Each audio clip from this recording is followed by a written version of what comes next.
Okay, I'd like to bring this meeting to order for the Town of Brunswick Planning Board for June 3rd, 2021. Would everybody please rise for the Pledge of Allegiance? I pledge allegiance to the flag of the United States of America and to the republic for which it stands, one nation, under God, indivisible, with liberty and justice for all.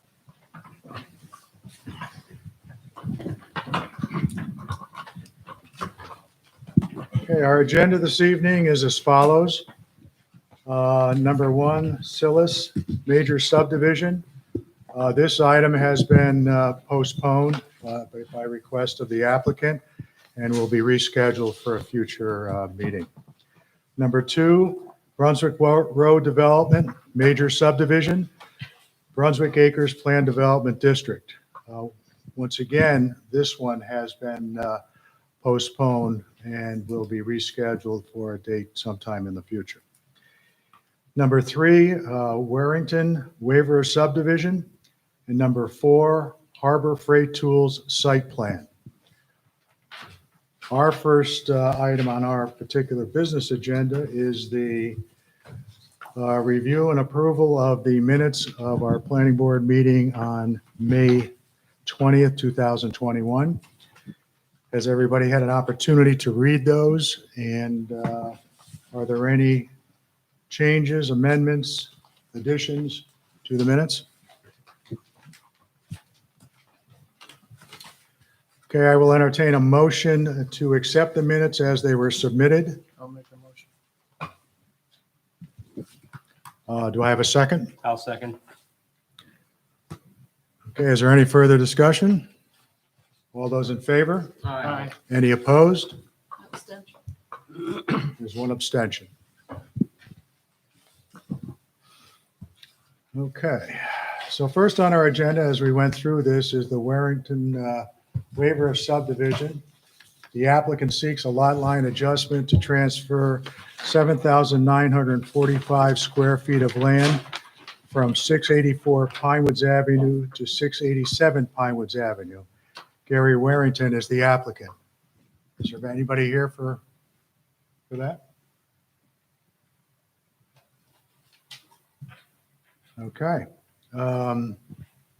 We can review it. There was a question at our last meeting, and that had to do with the location of the septic systems and the wells, but there wasn't any wells. But it turns out that there was, that's public water there, but there was some concern about the septic systems. I believe, according to the minutes, the applicant was asked to have his land surveyor place those on the drawings. We have heard some information on it, but I'm not exactly sure, without the applicant here, where the septic system is located near the one boundary line. So therefore, I would say we have to table this and place it on our agenda, hopefully for our next meeting on June 14th, 17th, excuse me. Okay. Number four on our agenda is the Harbor Freight Tools Site Plan. This is the applicant seeks to construct an approximately 15,000 square foot retail building and parking lot on property located at 845 Hoosick Road. TNKY Troy LLC is the applicant. Do we have someone representing Harbor Freights? Good evening. Good evening. My name is Mary Beth Slevin. My engineer is not here yet because he had anticipated we'd be a little later on the agenda, but I certainly can speak to the project. I'm the attorney for the project. What's proposed is an amendment to the site plan for the Berkshire Properties PDP that was approved back in 2010, 2011. This is the commercial component of that project. It was a little bit smaller than what was actually approved in the Berkshire Properties PDD. It is less square footage than what was actually approved then. 15,000 square feet is the approximate size. And what we're proposing is a Harbor Freight retail store on the location. We have obviously on-site parking. It's independent access onto Route 7. If we are not proposing access onto Betts Road, so that we would be actually reducing the footprint overall of the project, reducing wetlands impacts from those that were originally approved through both the secret finding statement and the PDD approval back in 2010, 2011. A permit application has been submitted to the DEC for a limited amount of disturbance within the wetlands buffer area, not the wetlands, just the wetlands buffer area, which is consistent with the approval that was granted for Berkshire Properties, but actually, again, it's a reduction of the approved disturbance that was a part of the project. The Berkshire Properties project included disturbance of the buffer area for parking and also for the access drive that would have gone onto Betts Road. This is reducing that to just a limited amount of disturbance of the buffer area for specifically parking.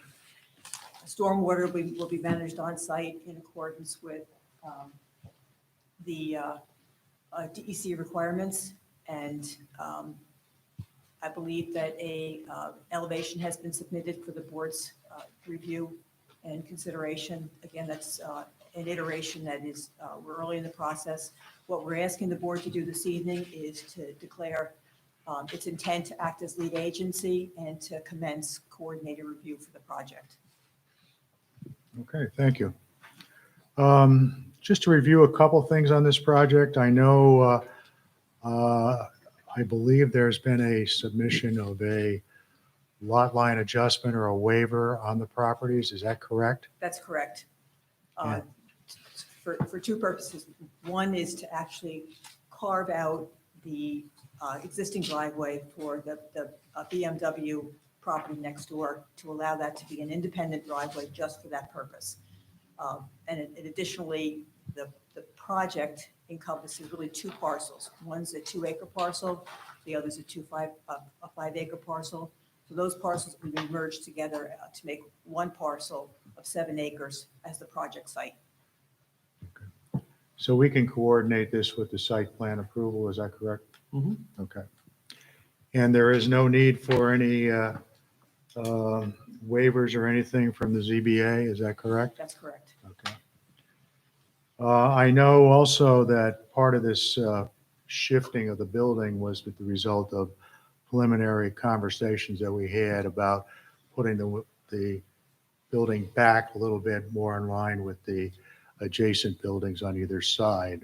And I know that was done. Correct. One of the things we were addressing was some of the architectural renderings of the building. I'm correct in assuming that actually the side of the building is going to be facing the Hoosick Road, and the west side is actually the front of the store. Yes. Is that correct? And there was some concerns about the side of the building as it faced Hoosick Road, what it would look like and so forth and so on, whether there could be some enhancements to that side to make it more architecturally appealing than, has there been any movement in that area, do you know? If I could just check with my client. Do you have any additional information on that?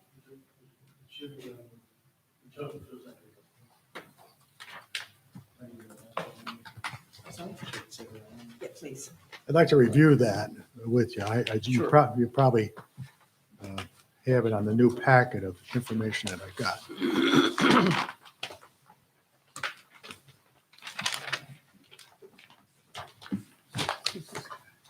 For the record, my name is Jim Riley. I'll be one of the developers. And from the very first meeting, there was some feedback to where if I can turn this around while I'm facing you all might be helpful. Is that okay? Okay, First meeting, understanding that facing Hoosick Road would be the side here, where before it was just the flat building. And some of the conversation was we'll do something to enhance that, and so we're adding the the spandrel glass to give you the illusion of the windows on that side, so it's not so flat and boring, quite frankly, so we've done that. Also right here, it looks like a shade of gray, perhaps on your copy, it's just a little bit darker right there, like H above that window. That'll be a finish that's drivered versus this foot-based block and the rest, which will be about 7 inches off the building to give it a little bit of an elevation change. And that's going to place a sign on the top of it, so it gives you an elevation change along with the glazing. So that should bring up that side. Also, one of the comments that I recall was that there's not supposed to be any kind of lights on this side, so we did remove them from this particular elevation because the building lights were off. We just left the security lights where they're called out specifically along the entrance side of the building and not on this side of the building. We did, as you turn to the west side, add some additional spandrel glass because that is still closer to Lucy Road. So as you come around the building from this side, turning down, you'll see the spandrel glass continues all the way down to the entrance. So significantly down the building, so it addresses that area. And again, over the entrance, same treatment we did here will also come off the building with an elevation of about 7 to 8 inches with a drive finish to give you an elevation change. That ties into the awning that goes over the front entrance just for weather elements and so on. They're all tying together. So those are the changes from the meeting that took place here several weeks ago. Is the color of the building going to be a dark gray? It is. Is that a trademark color or is there other? This is Harbor Freight's trade dress, as you see it right here. These are their colors. And it's their gray and their red finish. They generally go right now with there's a red background with white letters and that blue tagline that says 100%. And reading, this is the scale, doesn't call it out, but we did go and check with the ordinance to find out what type of sign, how large it could be, and this would be the scale of the sign. So this sign would meet the current code that would be allowed for the signs that would be there. Okay. Is the one in Clifton Park, right? The Clifton Park sign, No, Clifton Park store. no, that is an older design, and it is not, this has changed in the last year or so with Harbor Freight to this look. Where they were finding some of the blue would become weathered and fade very quickly. They found this particular red color with this gray did not suffer the same type of fading when headed from the sun. So this holds up a lot better, looks better, much longer. So that's what it is. So as a franchisee, are you committed? Do you have to paint the building that color? Is that part of your deal? Yes, these are their trade dress colors. This is what they're requiring from you. They're aware of this particular look. I made sure when I brought something to you, it was something that they know that this is what can present tonight. And I'm not a franchisee. I'm just a developer of the building. Okay. Well, I want to thank you for Sure. your design changes and working with the town. I'm still not happy with the color, but I think you're kind of in a corner there. Do you have any landscaping plans to soften it? We do have landscaping plans, yes. The engineers just showed up. Just keep preparing. Yeah. Thank you. Use that one, Joe.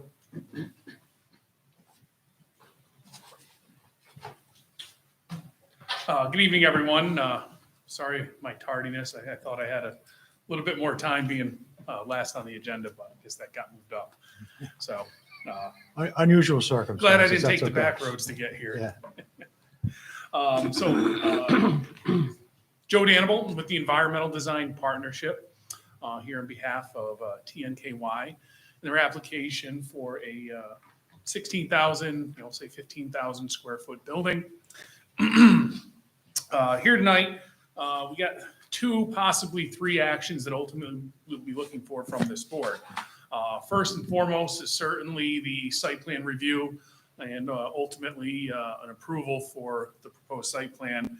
Second one would be for the minor lot line adjustment that we are looking for, and we will go over that in more detail as I go down my list.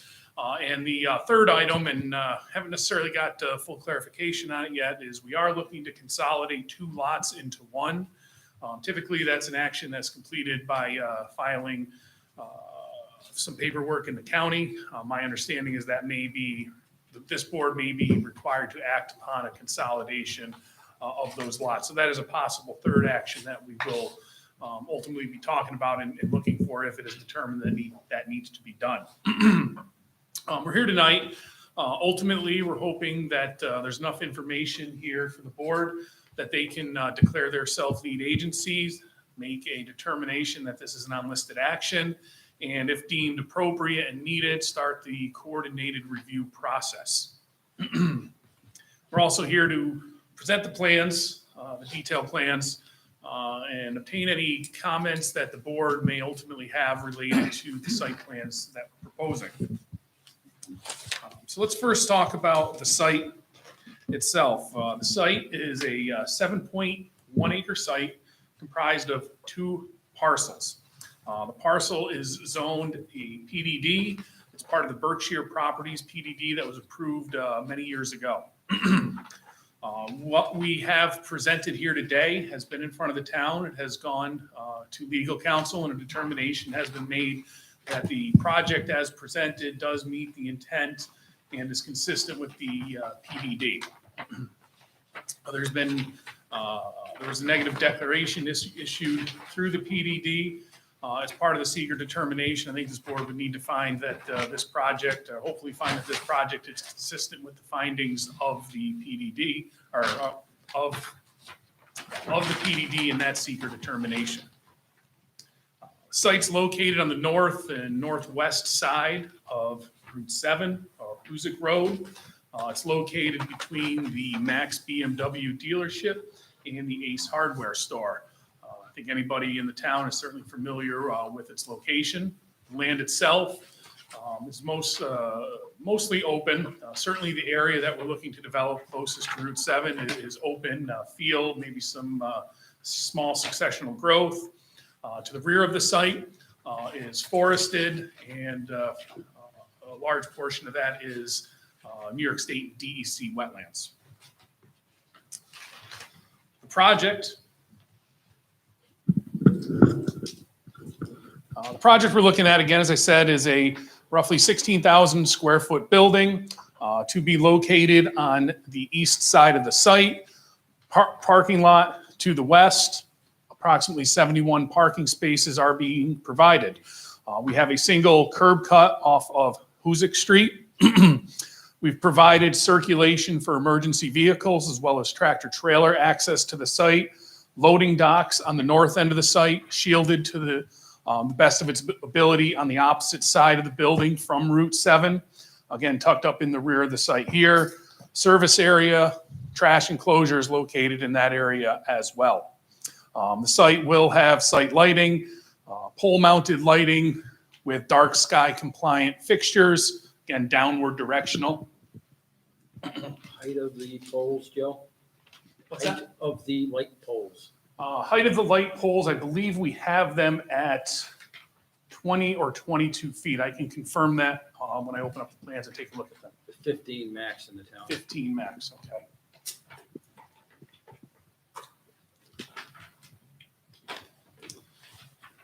Loading dock area, trash enclosure, site lighting. We're going to be connecting to the existing sewer. Our property is already within the sewer territory in the sewer district, so that's certainly going to be a good thing for us. We're going to be connecting to municipal water on the site as well.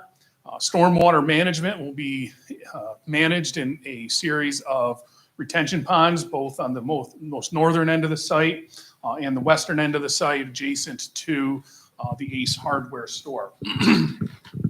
We are proposing landscaping plan, landscaped islands within the parking lot, street trees surrounding the site, a sign, attractive plantings around the monument sign adjacent to Route 7, and some plantings around the front facade. Again, we did meet with the town early on. I believe Jim and Mary Beth went over the architectural changes that we did make to the building to accommodate the comments and concerns that the board did have at that point in time. We are proposing some small disturbances to the wetland adjacent area. We have been in contact with the DEC. They are in general agreement that they will be issuing the permits. We certainly have to go through the permitting process that's associated with that. We have, again, begun that process. That's going to take a little bit of time to get through, and certainly any approvals that this board issues will be contingent upon the approval from that agency. As likewise with the proposed curb cut onto Hoosick Street, we have submitted a stage 1 application to the New York State Department of Transportation. We're waiting comments from them associated with that curb cut. Looking at the approved PDD, the approved PDD did show 2 points of egress to this parcel and the parcel in the rear, which did have multiple buildings and multiple parking areas. One of them was shared with the BMW dealership to the east, and there was a second curb cut central, maybe a little bit further west on the property. Again, I think we're going to find that this project is consistent with the findings of that PDD, and I'm sure DOT will view it the same way. Ultimately, again, we know that any approvals this board issues will be conditioned upon approvals by those agencies. So let's talk about the Bmw Access Road. Currently, Bmw has an access road that occupies a small corner of our property. Rather than provide easements and deal with some encroachments, we are going to do a lot line adjustment, giving the BMW dealership approximately 0.03 acres, a rather small area of land. One of the maps that was included in your plan set highlights that land transfer, or that lot line adjustment. The second item we're looking at is currently, switch my map here.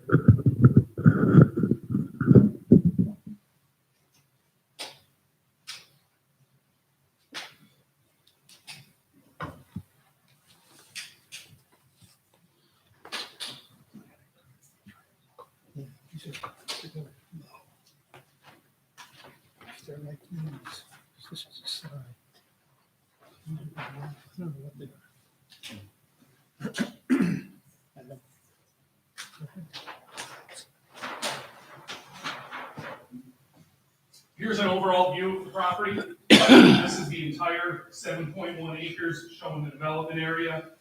Again, DEC wetlands in the green, non-striped area, 100-foot adjacent area is the striped area. Currently, there's a property line that separates the 2.2 acre parcel from the 5 acre parcel. We are looking to consolidate these into a single lots, a single tax parcel. Again, that's something that we'd be looking for information from the board as to whether or not they need to take action on that. Generally, that's what we have tonight. We're looking for any comments this board may have. Again, ultimately looking for the board to declare themselves lead agency and start the coordinating process if they choose to do that. Thank you. Okay. Wayne, did you have an opportunity to look at the SWIP and all that type of information? The SWIP is currently under review, the review has not been completed, so. I did look at the methodology. I don't have any comments until the SWIP is forwarded. Okay, Andy, in regards to lead agency, Right, so what would be in front of the board for consideration tonight is commencing the lead agency coordination process, and if you're inclined to do so, to at least declare your intent to serve as lead agency and circulate the lead agency coordination notice indicating that. You wouldn't be declaring yourselves lead agency tonight, but rather indicating it would be your intent to serve as lead agency. and we have 30 days to get a response from all the parties involved. Correct. Okay. And we should probably do that? Does that have to be, we'll do I that think in the form of a procedurally vote? it'd be appropriate to get that started. It's Okay. just for discussion whether this board would intend to serve as lead agency. Yeah, I'm going to ask the board members, does anybody have any comments as for the planning board to serve as lead agency? We traditionally have taken that role. But if there's any comments, I'd like to hear them now. Then I would say that do we need a motion to? Nope, you can just indicate that you'll commence the lead agency coordination process, indicating your intent to serve as lead agency, and we'll send that. Okay. And just to review, that would include DEC, DOT. Right, Wayne and I will review the EAF just to make sure we have identified all the interested agencies. One thing that came up that Chuck raised, though, would be the light pole issue. And if the light poles are above the town standard that need an area variance, we're going to want to make sure the ZBA is included on that, if it's required. Yeah, we can look in that, and I think if 15 feet is the max, we can certainly mount 15 feet, 12 feet, 12 feet, 15. Actually, our plan as proposed does show 15. I Okay, was mistaken. well, that's a good thing. So we'll review the EAF and make sure we So identify all. the right involved. now, the ZBA is not involved with this at all. Correct. Okay, as in regards to the lot line adjustments and the combining of the two lots, is that something that has to be done before? No, and I'll give you my opinion on that. The issue of combining the lots here and taking a look at the subdivision regulations, I think Chuck, you and I did that. Or actually, I may have done it with the building department, with Chuck and with Wendy. But it's not entirely clear. And just as a practical matter, my attitude would be if you're in for a lot line adjustment for the driveway for Max Bmw, if they're going to be going through that kind of review anyway, show it on the map, and then we'll just take care of it. Then it's clear. To me, it's not that significant an issue for the planning board. It's just addressed that way. If you weren't going in for the lot line adjustment for the driveway, that'd be another issue, but it's already undergoing some kind of subdivision review for the lot line adjustment. Just show that on that same subdivision map, and that I think would be adequate. Okay. Certainly, yeah, we provided that on the maps that the town has. Yep. Good spot there. When you do the lot line adjustment for the BMW driveway, are you gonna have enough setback from the building for the new property line? Yes, we accounted for the new lot line in our setbacks that we have on the plans.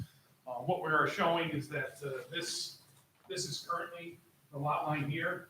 We'd be proposing this area right here, this little bit lighter line. We did a side yard setback off of that line. Therefore, we have the building placed based on this being a side yard. 15 feet. 15 feet, correct.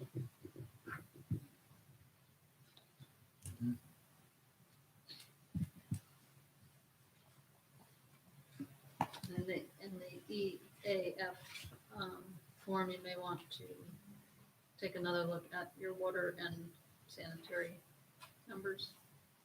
2,000 gallons per day seems a bit high unless you're doing something other than selling machinery. Is that 2,000 gallons per day? Yeah, typically it's about a tenth of a gallon per square foot, which can give us about 1,560 gallons. So it could be a little bit high. Wow. Seems odd.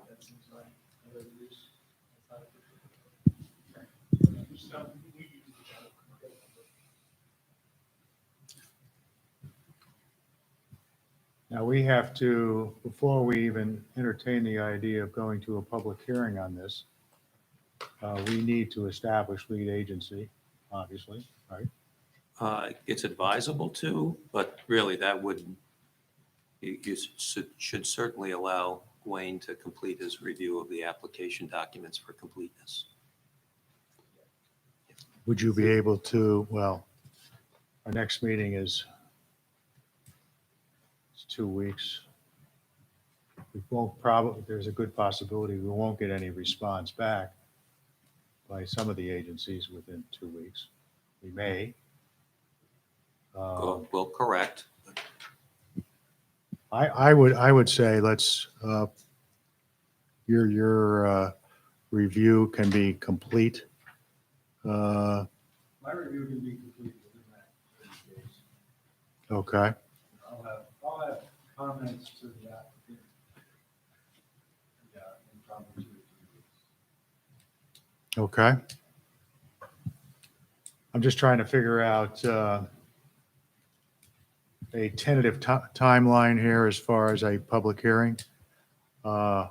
We have been recently scheduling a public hearing because of notification issues, not at our next meeting, but the following meeting after that.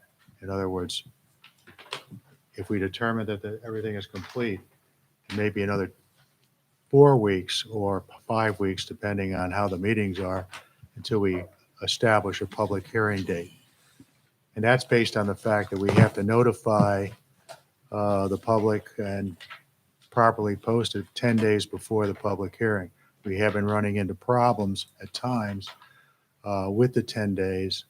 By the time because we have a meeting every 2 weeks, by the time it's properly posted in the papers at times, they don't get it in time to satisfy the 10-day period. So we now, instead of scheduling for the next meeting in 2 weeks, we automatically schedule it and it gets properly noticed at the second meeting after that. So I'm thinking 30 days would be the first meeting in July.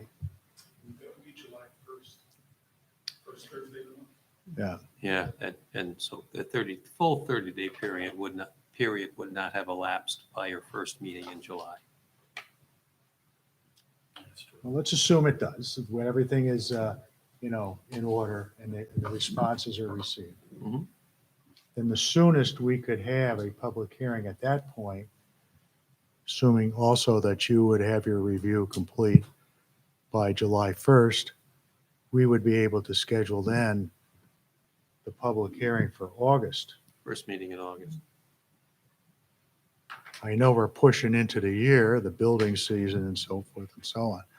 But procedurally, that's probably the best we could possibly think about doing. So just always trying to, be as quick as possible with these things or a timeframe. Would it be possible to consider a public hearing at the second meeting in July, which would be July 15th? Essentially, what that would give us is, we would be able to, do we have to have a meeting with this board to schedule the public hearing? If we schedule the meeting for that would certainly, we have our review back. So in general, the planning board reviews the application documents and it certainly relies on Wayne's engineering review for determination of completeness. Once the board is satisfied that there's adequate information and complete information in the application, then they schedule the public hearing. They don't like to jump the gun on that because obviously the public has the ability to review the complete application documents to comment at the public hearing, and the board likes to have that record complete when the public hearing is noticed. And as the chairman said, the issue is under the Brunswick zoning law, it does require a 10-day notice. And there's 2 weeks in between meetings and it's very tight. And sometimes it doesn't work in terms of legal publication in the newspaper in that tight time frame, given the fact that also the meetings are on Thursday and it's hard to get it in over the weekend. So it always or routinely goes to the following Monday, and that doesn't meet the 10-day period.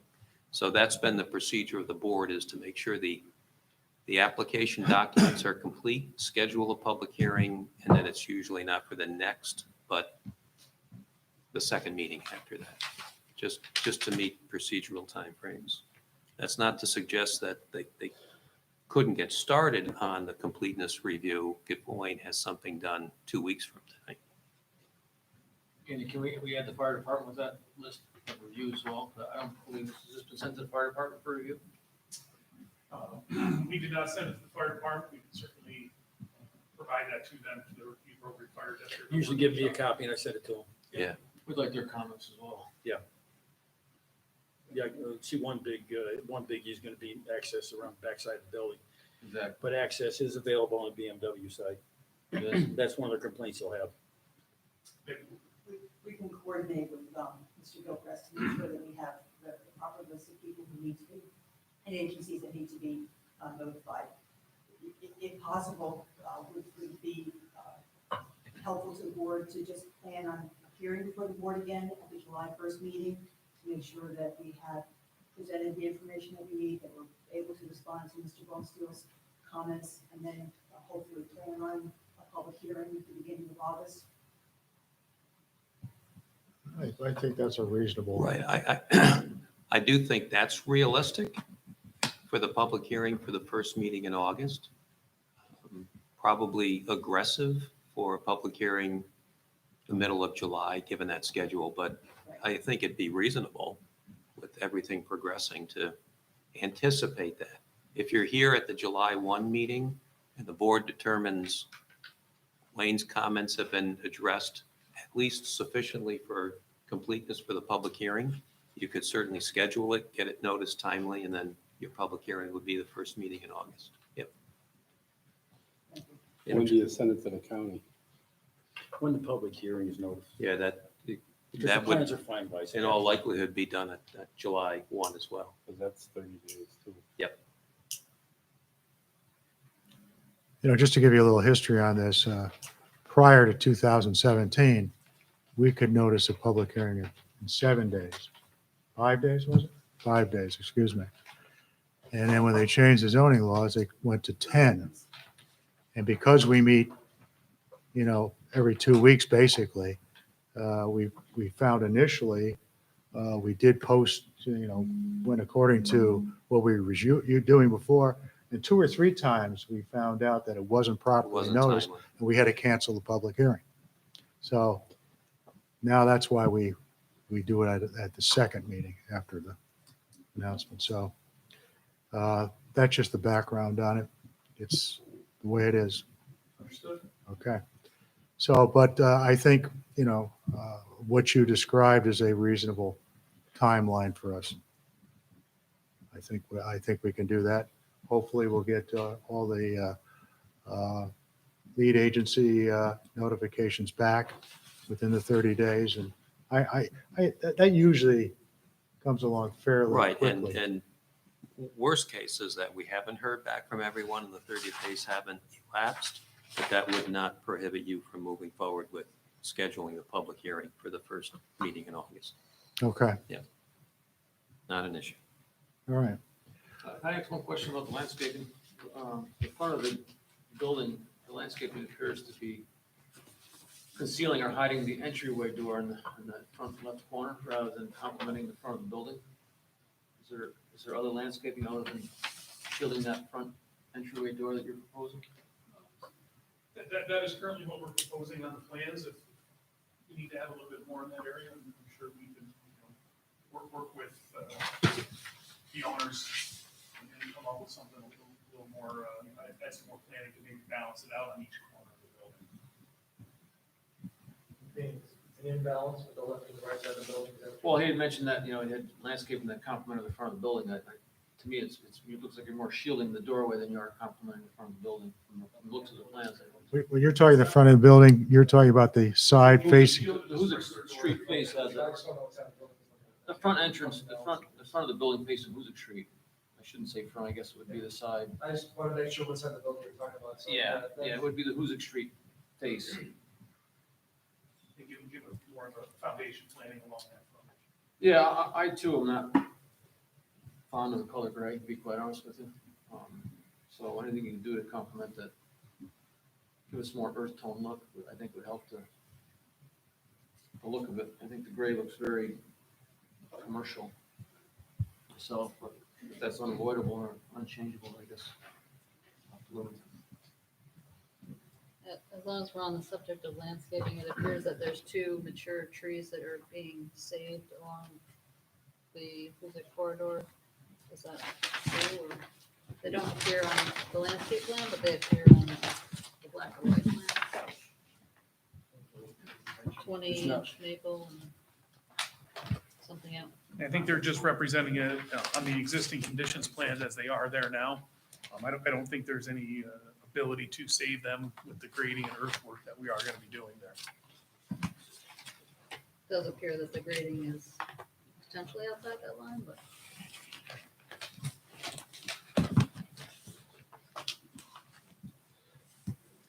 we can look at that, maybe there's if there's any way to save them, we'll consider it.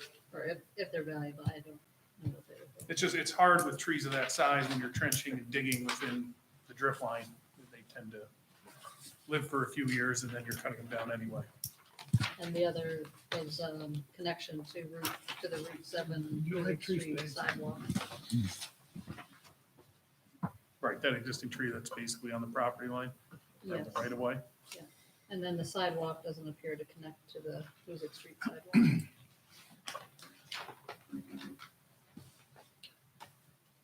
You want our sidewalk to connect to Hoosick Street, is that what I'm So hearing? that somebody could walk along the sidewalk and enter the retail business from the sidewalk rather than walking through a parking lot.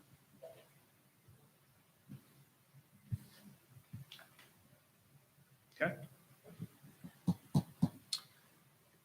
That might require to shift your sign a little bit to the east possibly, I don't know. I know what she's saying, yeah, because we have required that there be a walkway for several businesses west to have a sidewalk down. If there's a sidewalk on Route 7, to have a connecting sidewalk to your building. I don't know how many people you're going to have walking down the street and stopping in, but they may be walking from the Ace Hardware or come across the street from Capital Tractor, not Capital Tractor, Tractor Supply. we can certainly look at that and see if we can, how we can incorporate a sidewalk in with our signage and make that add to the aesthetics and attractiveness of that. You might be able to even mark it off on the driveway. You know, incorporate, just widen the driveway a couple of feet and then just mark it off as a pedestrian walkway down. Would that be satisfactory, Wayne, just from an engineering point of view? Typically, I like to see separation between pedestrian traffic and vehicular traffic. You're actually inviting people to walk in the driveway, if you do it that way. I would rather see separation of the concrete walkway from Route 7 towards the front of the building. I think we'll be able to make the connection, make it attractive, not create pedestrian It's safety. not a long sidewalk. We may have to jog the sign a little bit over, make sure it's right, just make sure they're right. And you can work it in with your landscaping, I think. it will be nice. All right. That sidewalk along the front of the building facing the parking lot, is that just for pedestrians, or is there any intent to sell material outside of the building? I don't believe the tenant stores anything outside at all, no. They just have a wide side of building dollars there in front, so the carts can't escape into the parking lot. So it won't be shared as retail space for, No, there's going to store things outside there to sell things outside. I mean, besides a sidewalk sale or something, that tenant may do from time to time, but no, they don't store things outside. There's an area that they share, or they store their shopping carts outside in the cart corral. That's about it. There's no retail goods that they share outside on a permanent basis that they store other than, I know they've had sidewalk sales that I've seen in other properties. Nothing, just propane No, sales. nothing they don't like sell that. it. They don't sell propane. Well, I mean, you know, I think Kevin's probably, using an example at Ace Hardware where they have merchandise out in front exactly. in the walkway. Yeah, no, this, And- in fact, this is more compliment Ace Hardware. Most of the stuff that Ace Hardware sells, with the exception of primarily tools, you'll find that this particular tenant, Harbor Freight, sells mostly tools and very little ancillary type of business and stuff that's stored on the sidewalk.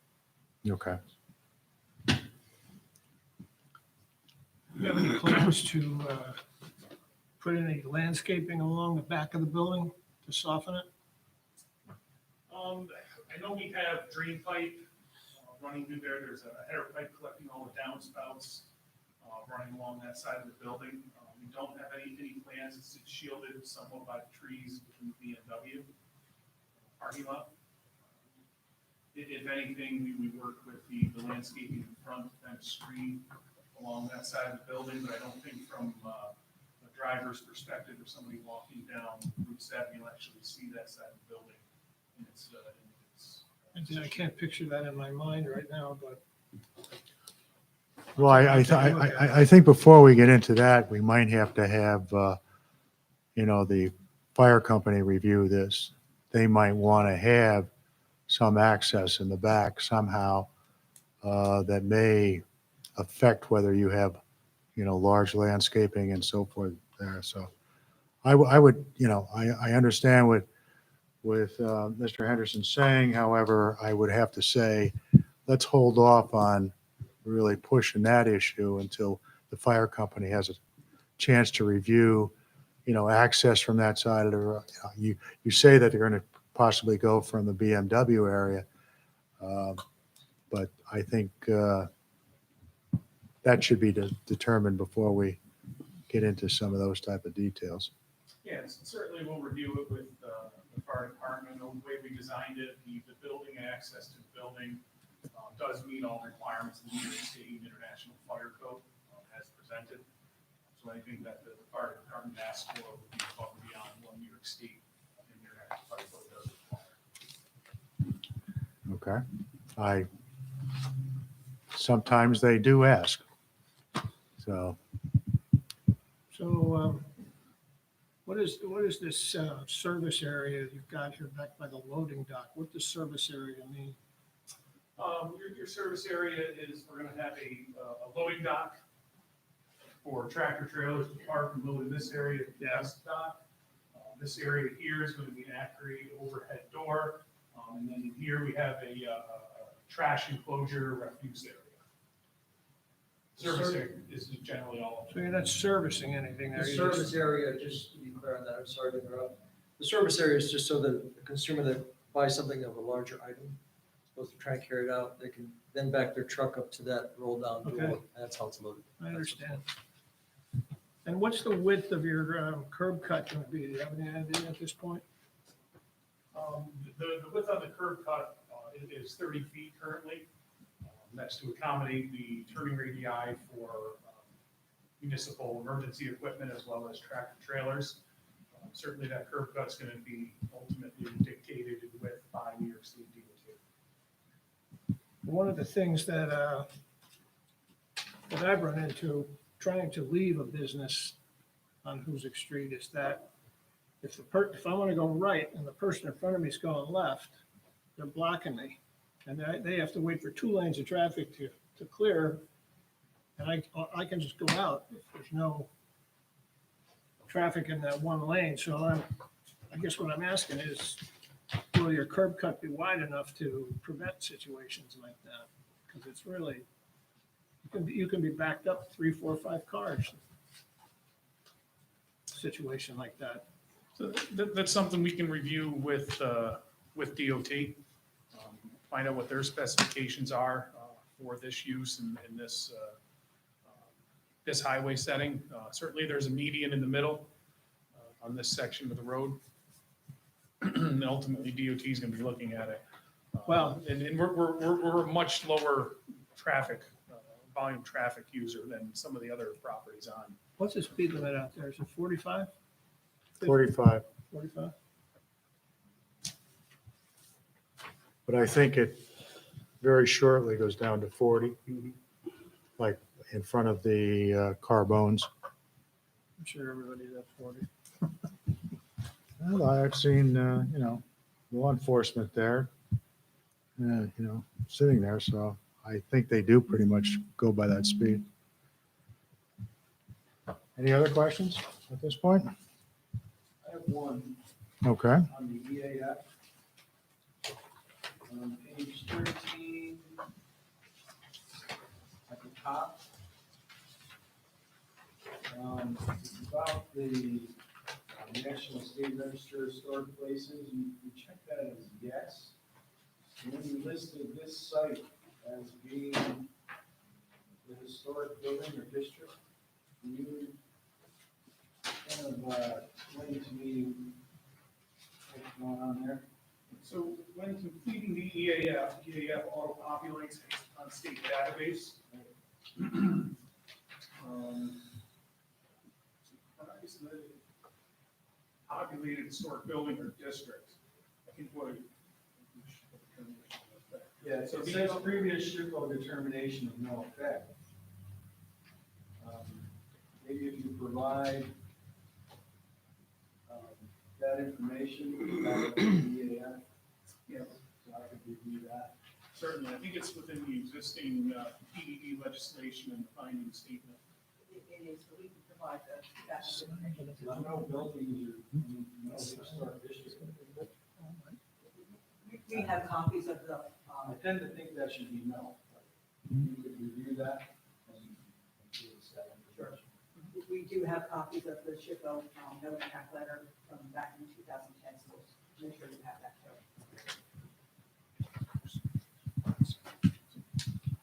That's the only thing on the EAF that really jumped out and needed some clarification.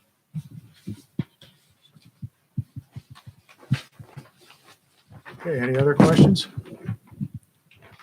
I think we're all set for this evening, unless you have any other questions or information you want to give us. I will make a comment. I know initially, like I said, the building was rather forward, and you guys were very accommodating as far as pushing it back and making that work. And I would like to say that from a architectural renderings and what you did to, soften the building, was very well received, I believe. It's something, and we appreciate you taking the effort to do that. Thank you. All right. Just, I guess, last question, just to understand, to get on for that July 1st meeting, we'll be receiving comments from the town's engineer. Will we be required to resubmit anything in advance of that meeting in order to secure a spot on that agenda? I think in general, the answer would be no. Yeah. If I understood the board correctly, you are on the July 1 agenda for further discussion, and Wayne will bring us up to speed on comments, and you can present your responses. Is that Yeah. accurate? Yeah. So Awesome, thank you. plan All right. July 1. We will be here. Okay. Okay, then I guess we're all set then. Okay. Once Thank again, you. I apologize for my tardiness here tonight. Well, the whole team was coming in at different, like it was coming off the bench, I mean, so, well, thank you very much for your presentation. Okay, that concludes our regular agenda. We are now moved to new business, and we have one, where is that?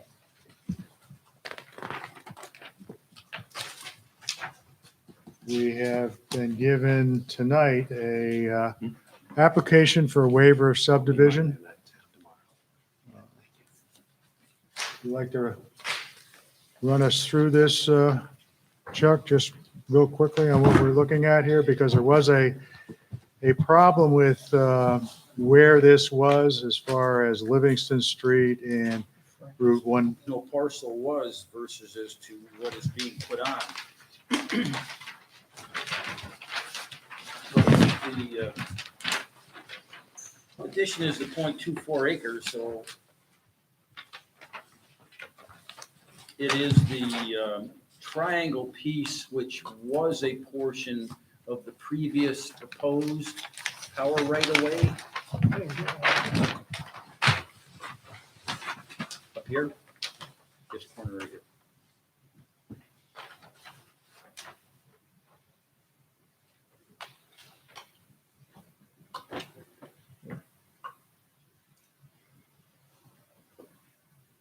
I'm lost here, to be honest with you. I'm at Waver's Farm.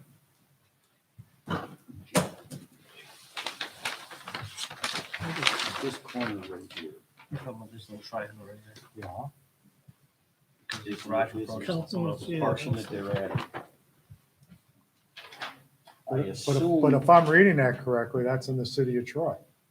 Troy line, City of Troy, right here.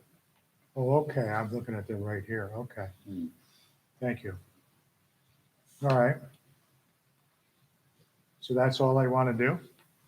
Yep.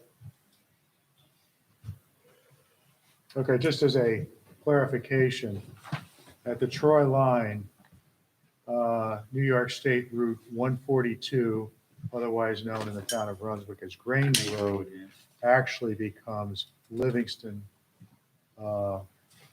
Street Road, Livingston Street, as it goes and turns down towards the city of Troy. Are they also adding this 392 square feet? I believe they are. I saw that, yeah.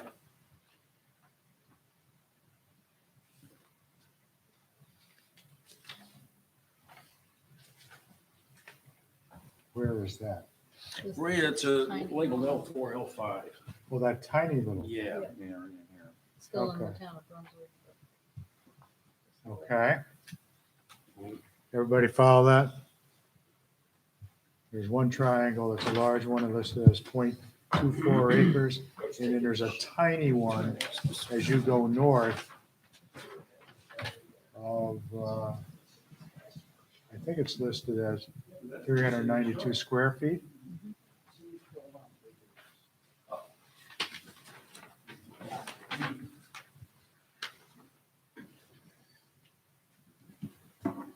This is- I don't see any real issues with this. I know, this is- Hopefully I got this one right.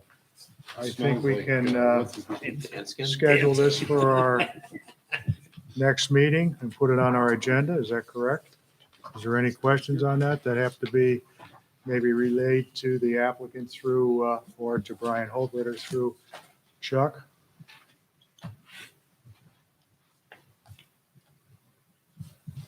Okay, we'll This put them is on the agenda for our next meeting.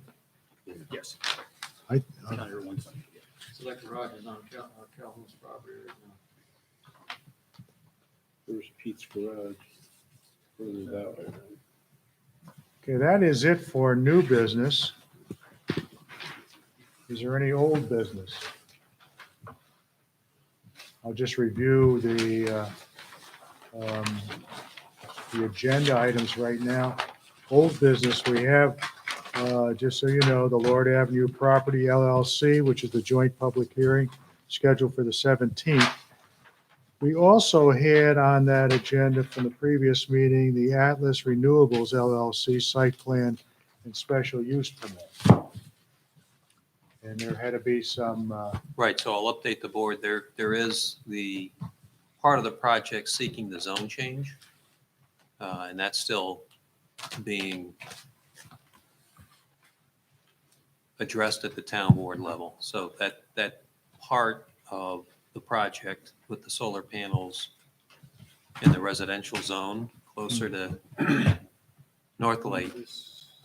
this is the one at the end of Oh, wait a Bel minute, Air, am I, Bel Air Oakwood Avenue. Ave, oh, Oakwood Ave. yeah, that's Atlas. You're thinking of CVE.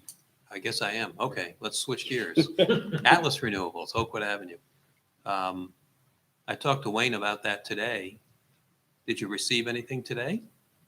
I did not. So- They had indicated in the last meeting that they were going to provide me with electronic copies of both the EAF and the site plan, and I received neither.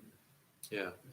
And we're waiting to make sure that we have the most current environmental assessment form to circulate with the lead agency.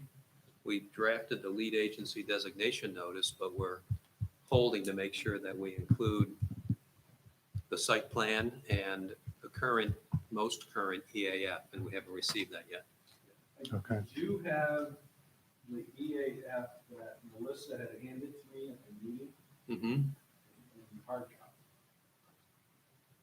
copy. Do we have a site plan in, let's call it, at least 11 by 17 form that can be circulated as well?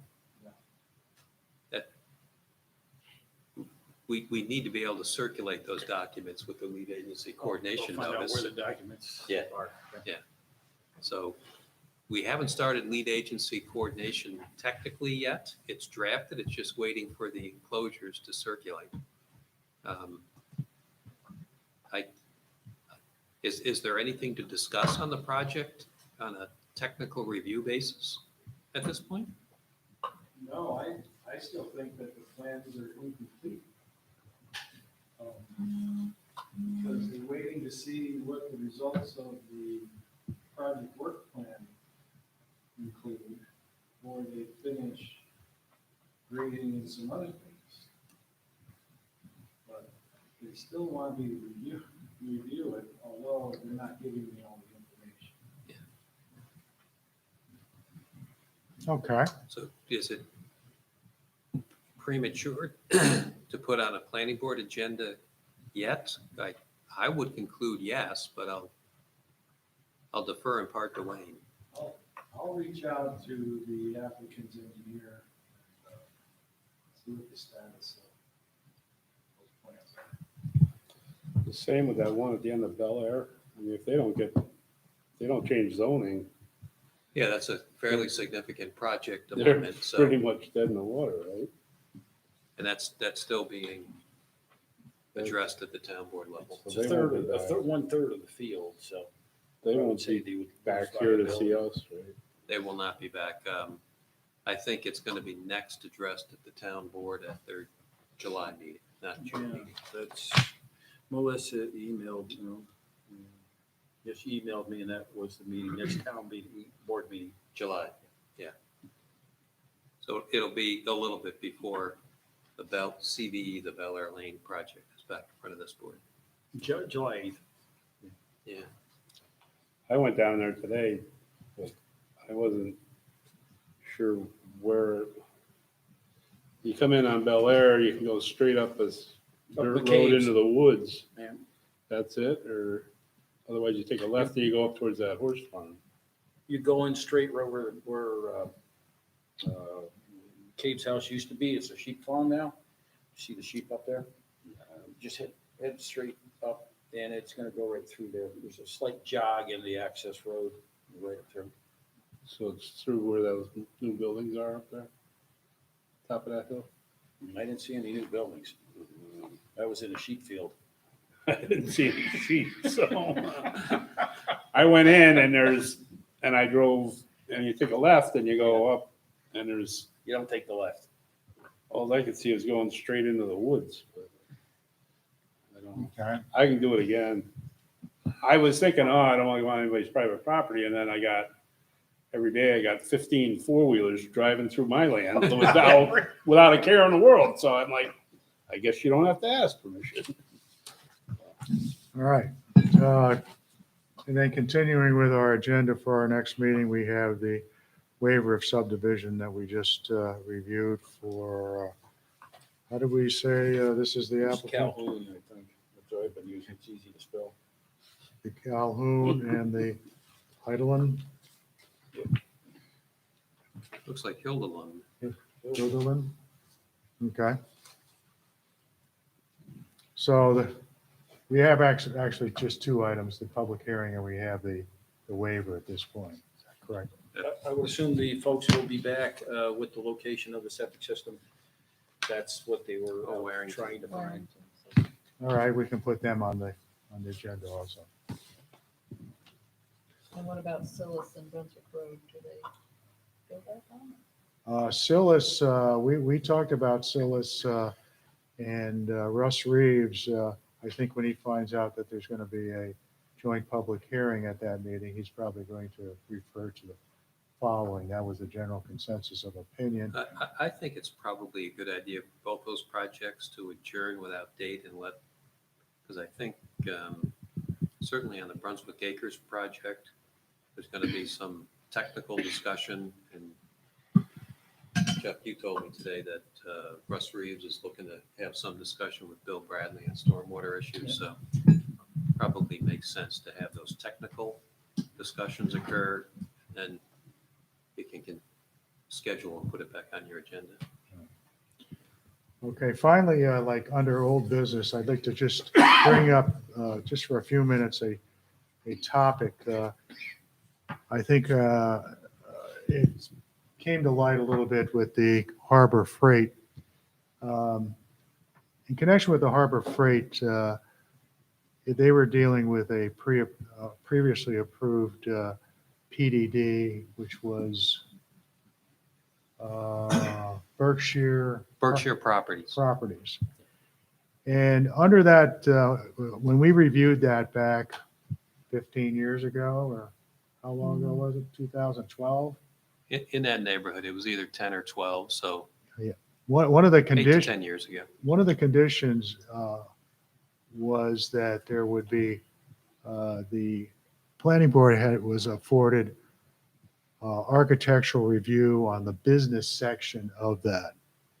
And that's why we were fairly active with the Harbor Freight on the architectural review of about being able to voice our opinion on what we would like to see as far as the front of the building exposed to Hoosick Road. But in light of that, we do run into a situation from time to time where these projects do come in. We do not have a architectural review committee. We don't have architectural standards. We don't require that, in particular commercial buildings be, designer brick facing or anything like that. So we have little control over. We have been very fortunate in the past that the applicants have been fairly, cooperative in softening, the look of buildings and being able to change the look and style of a building to make it more conform to the community look that we would probably like to see. So, we have been very fortunate, but it brings up the question is, do we need to pursue possibly developing some architectural standards and a committee to review that? One of our members, Don Henderson here, he takes that as a personal crusade, so to speak. Years ago, Mike Chorney was into sidewalks and so forth and so on, and walking paths. Don has some concerns about what the appearance of the buildings that were going along Hoosick Street commercially, whether they really blend well with what we're trying to project as the town image. So I'd like to, maybe get people's comments. Maybe this is not as important. Maybe we don't have to do that. Maybe the way we're doing business now and working with the applicants is fine. So I'd just like to toss that out, whether we should maybe be pursuing this in a different light. Don has done a little research. He's actually looking into what other towns have as far as standards and so forth and so on, to see if something like that could be integrated into our system. So I'd like to get like a consensus of opinion before we start moving in a direction to address this issue. Is this important to the board? Or do you think the way we're handling it now is fine? I think it's a great idea. I agree with Don. I'd like to keep a rural country style look to our corridor if possible. I mean, I know it's getting commercialized, but I think you can balance that, and keep it commercialized and still keep a, fairly country style look, which is what our town is, I think, trying to be. I think we did it with Stewart's. I think we did it with the Ace Hardware.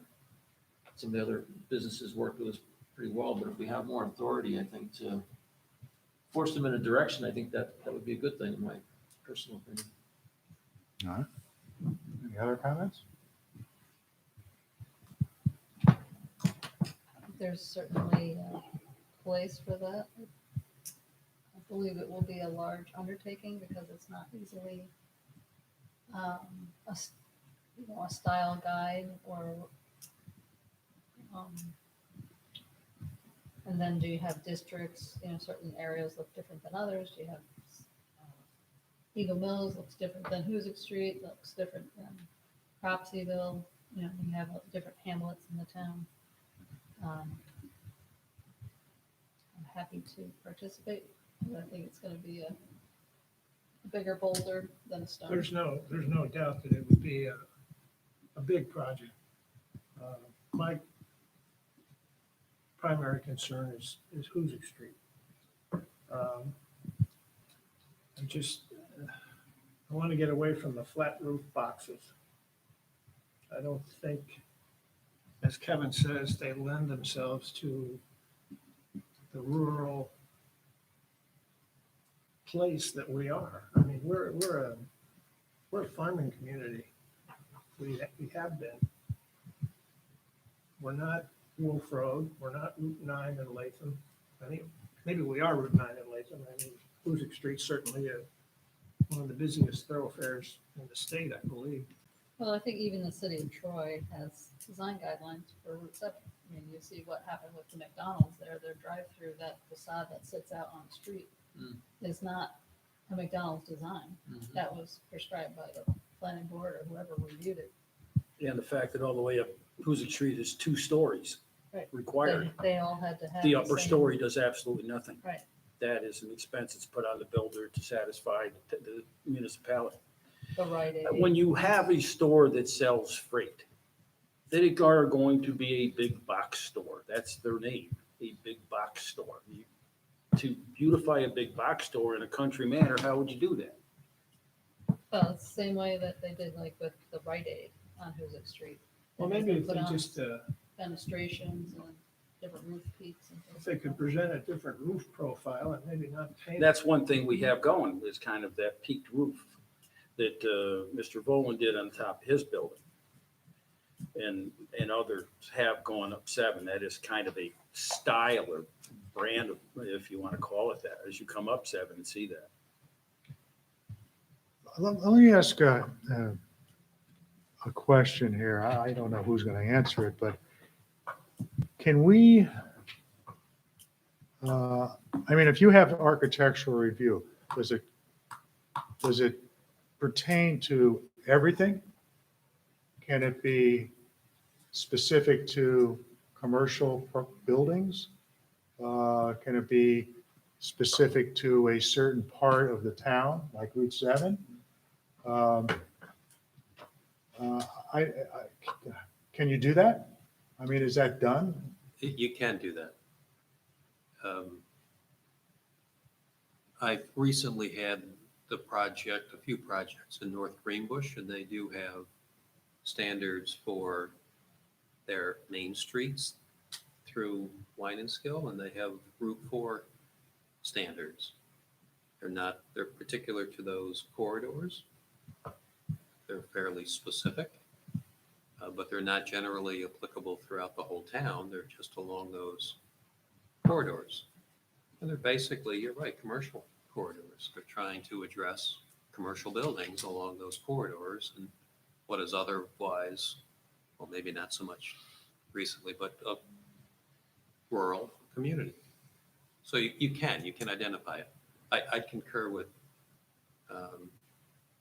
Linda, though. It's a fair amount of work that you have to go through, analyze first of all, what areas of town, what guidelines, what options. It's not a planning board decision. Ultimately, it's a town board issue that has to address any formal architectural review standards or guidelines. Those are usually set forth in your zoning law. So that would be an addition or amendment to the zoning law? Yep, it would. So there's process associated with it, and quite frankly, it needs to be a process that's initiated by the town board. In the past, you've certainly sent what were your recommendations to the town board on things that should be looked at. This could fall into that category, but really what you're talking about is a town board undertaking with planning board involvement. But you don't initiate the process. You can recommend that it be commenced, but it's a town board issue, it's a legislative matter. Okay. So I would say at this point, let's give it some thought. Mhm. And if we decide to move forward, draft a letter to the town board and say, you know, we, at this point in the development of the town and what we're looking at, we feel that some architectural guidelines should be things. So let's not do this immediately, but let's give it some thought. If this is something that we want to pursue, we certainly did it before when we had concerns about the apartments.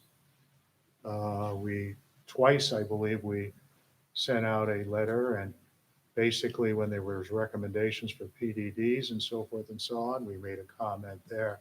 So this isn't something that's going to happen, you know, with one letter. It's probably going to take a few years before it happens. With that being said, with the remaining properties on Hoosick Street that are available for commercial use, it may be a moot point, you know what I'm saying? But I think if it's something that we should address and we should notify the town, I think we ought to put together a letter. So let's think about it. We'll bring it up at a future meeting again and go from there. Does that sound like a plan? I think with the Harbor Freight thing, we did it with Stewart's like a long time ago, is to find some Harbor Freights that are in a zone that has to have architectural standards. I mean, the Stewart shops that we're getting now are pretty much the ones Vermont made them put in. So if you went to a Harbor Freight in Vermont, it might not look like a box. You know, it's, and if you say, hey, you know, Harbor Freight allows this, you know, this is what we'd rather see, you got something behind you, so. Well, one of the problems is that Harbor Freights are also in slots in strip malls. I mean, the one over in Colony is in a strip mall. I don't think it has that black facade, but it may, but that's an older store. Clifton Park sits along that side. Yeah, that's a tan or a white. Yeah, That's yeah, a it's much not- more attractive. it's not the color. Battleship gray. I don't see any feeling on that or see that being deteriorated. I was in there once, but. Yeah, I think Sometimes we they're take being stuff over. dictated by corporate, what they want. But if you present them with a, Right. you know, Here it is in Manchester, Vermont. this is what we'd like to see. And again, the Harbor Freight one is different because the PDD approval did expressly say the planning board shall have architectural design review for the commercial buildings of that project. So you have a little bit more authority over that. So if you have some ideas on architectural design or appearance, that should be discussed. Okay. This is certainly not a black and red building. They should be gotten to them in a Where's timely that? manner. Too. This is in South Berlin. Yeah, if there's ideas about different designs, they should be raised right away and maybe even coordinate with Wayne and get that in his review letter. So he What is posts the record. color in our review, Andy? What's that? Is color within our review? Well, I'll answer it by simply saying the PDD approval simply used the term architectural design. Does that include color? I would say yes. Okay. I got another question that maybe only Chuck can answer is. The intersection of 142 and 7 where Stewart's is, are we getting fewer accidents there now than before?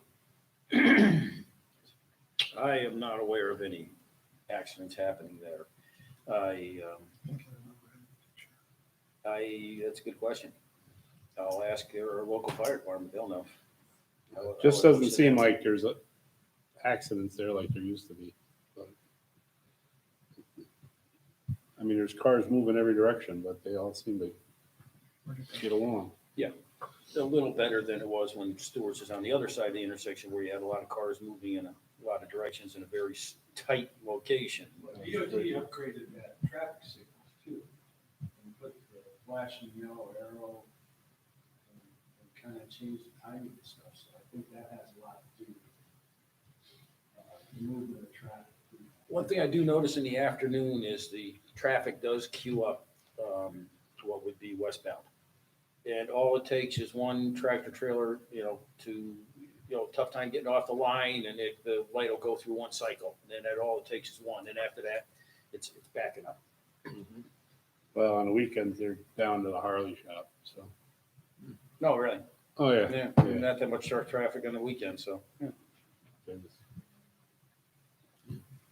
Okay, I think that pretty much concludes our agenda items and business for tonight. I will entertain a motion to adjourn. I'll make a motion. Do I have a second? I'll second. All those in favor? Any opposed? Thank you.